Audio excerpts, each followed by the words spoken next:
Common collector amplifier को design करने के लिए एक कॉमन कॉन्फ़िगरेशन सर्किट बनाएंगे।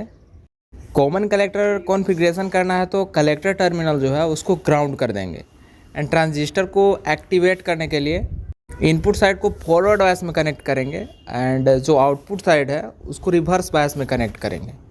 इनपुट साइड में जो बैटरी वी है उसके साथ एक इनपुट रजिस्टर कनेक्ट करते हैं, दैट इज़ आर आई को कनेक्ट करने का मेन पर्पस होता है इनपुट सप्लाई डायरेक्टली ट्रांजिस्टर में ना जा सके।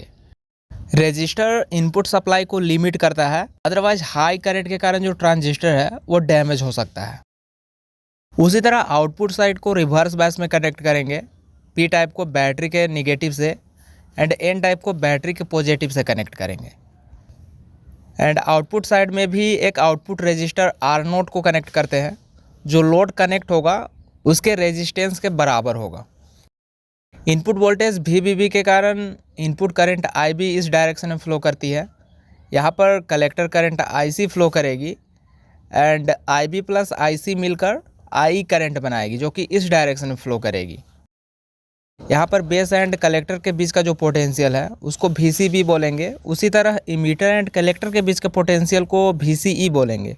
जो एरो है वो करंट की डायरेक्शन बता रही है। यहाँ पर P से N की ओर करंट फ्लो कर रही है। इस तरह कॉमन कलेक्टर कॉन्फ़िगरेशन सर्किट बना लेंगे। एंड एम्पलीफायर का मतलब होता है ऐसा डिवाइस जो कि लो एम्पलीट्यूड सिग्नल को हाई एम्पलीट्यूड सिग्नल में कन्वर्ट करता है। इनपुट पर अगर लो एम्पलीट्यूड सिग्नल प्रोवाइड करेंगे तो आउटपुट पर कुछ इस तरह हाई एम्पलीट्यूड सिग्नल प्रोड्यूस होगी। सिग्नल एम्पलीफाई कैसे होता है उसको समझते हैं। एम्पलीफिकेशन करंट गेन के कारण होता है। करंट गेन को बीटा से डिनोट करते हैं एंड करंट गेन की इक्वेशन होती है आउटपुट करंट जो है वो बीटा टाइम इनपुट करंट होती है। इनपुट पोटेंशियल में अगर स्मॉल चेंज होगा तो आउटपुट करंट काफ़ी ज़्यादा चेंज होगी, बीटा टाइम करंट चेंज होती है। सपोज इनपुट करंट अगर 4 एम्पियर है तो आउटपुट करंट जो है वो 20 एम्पियर होगा। यहाँ पर बीटा का वैल्यू 5 होगा, करंट गेन जो है वो 5 है। करंट की वैल्यू जो इंक्रीज होती है उसको करंट गेन बोलते हैं, जिसको बीटा से डिनोट करते हैं। चेंज इन करंट और वोल्टेज को डेल से डिनोट करते हैं। सो चेंज इन वोल्टेज को डेल VCB बोलेंगे। उसी तरह चेंज इन आउटपुट करंट को डेल IE बोलेंगे।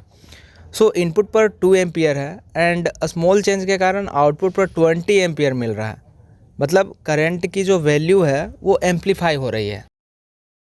इस तरह जो कॉन्फ़िगरेशन सर्किट है वो इनपुट सिग्नल को एम्पलीफाई करता है, इसलिए इसको एज एम्पलीफायर हम लोग यूज करते हैं। नाउ इस सर्किट का एनालिसिस करेंगे जिससे कुछ इंपॉर्टेंट फार्मूलाज ऑब्टेन होगा। First one is input resistance, जिसको RI से डिनोट कर रहे हैं। इसमें RI का वैल्यू फाइंड करेंगे। So according to Ohm's law VI is equal to II into RI। यहाँ से RI को फाइंड कर लेंगे। So RI is equal to VI by II।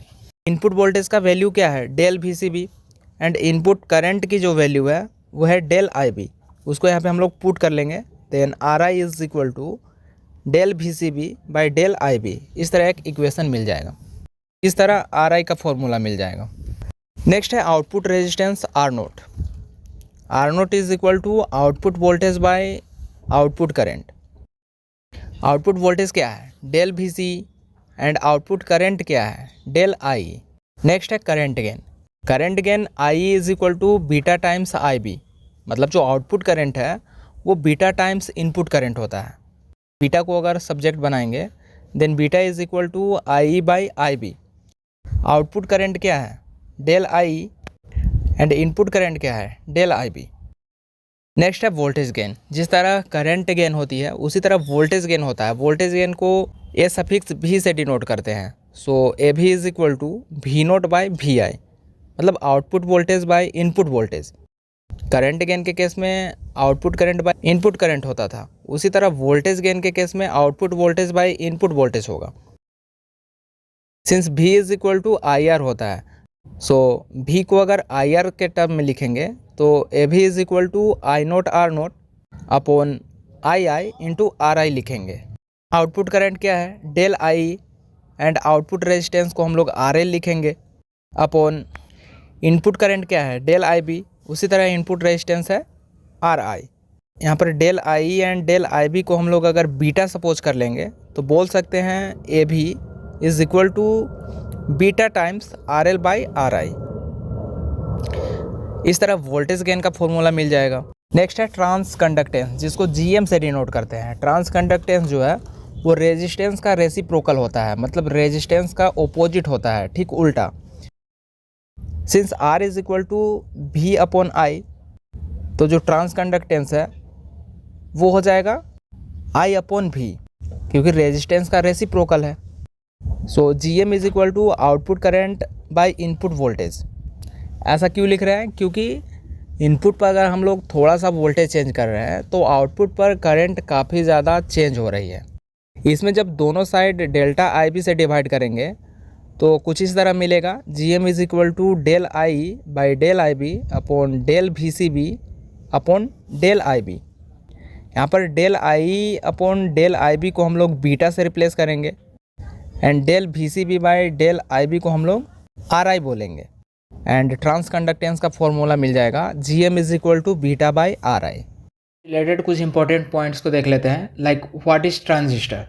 Transistor एक टाइप का सेमीकंडक्टर डिवाइस होता है जिसका यूज़ इलेक्ट्रिक करंट और वोल्टेज को इंसुलेट और कंडक्ट करने के लिए किया जाता है। ट्रांजिस्टर में टोटल 3 टर्मिनल होता है, that is base, collector and emitter. Transistor circuit configuration total 3 type का होता है, common emitter transistor, common base transistor and common collector transistor. What is PNP transistor? NPN transistor एक टाइप का transistor family होता है जिसमें एन टाइप मटेरियल जो है वो 2 पी टाइप मटेरियल के बीच प्लेस्ड रहता है। There are various applications of transistor, like transistor का कोर यूज अगर हम लोग बोले, मतलब इसका जो मेन एप्लीकेशन होता है वो स्विचिंग पर्पस के लिए किया जाता है, और we can say amplification and switching दोनों के लिए किया जाता है। बाइपोलर जंक्शन ट्रांजिस्टर के बेस टर्मिनल से even small amount of current flow कराने पर इमीटर से कलेक्टर की ओर ग्रेटर करंट फ्लो करती है। There are different types of transistor जिसका यूज़ हम लोग एप्लीकेशन के अकॉर्डिंग कर सकते हैं, किस तरह का रिक्वायरमेंट है उसके अकॉर्डिंग हम लोग डिफरेंट ट्रांजिस्टर्स का यूज़ करते हैं। फील्ड इफेक्ट ट्रांजिस्टर्स जो रहता है, दैट इज एफईटी, वो as voltage control device act करता है। फील्ड इफेक्ट ट्रांजिस्टर का इनपुट इम्पीडेंस काफ़ी हाई होता है and it helps to run very little current. Input impedance काफ़ी हाई होता है जिससे काफ़ी कम करंट इससे फ्लो करती है, जिसका यूज़ रिक्वायरमेंट के अकॉर्डिंग किया जाता है। तो इस तरह से कोई भी टॉपिक को अगर आप इजी वे में समझना चाहते हैं तो चैनल को सब्सक्राइब कर लें और बेल आइकन को भी प्रेस कर लें ताकि वीडियोज आप तक पहुंच सकें।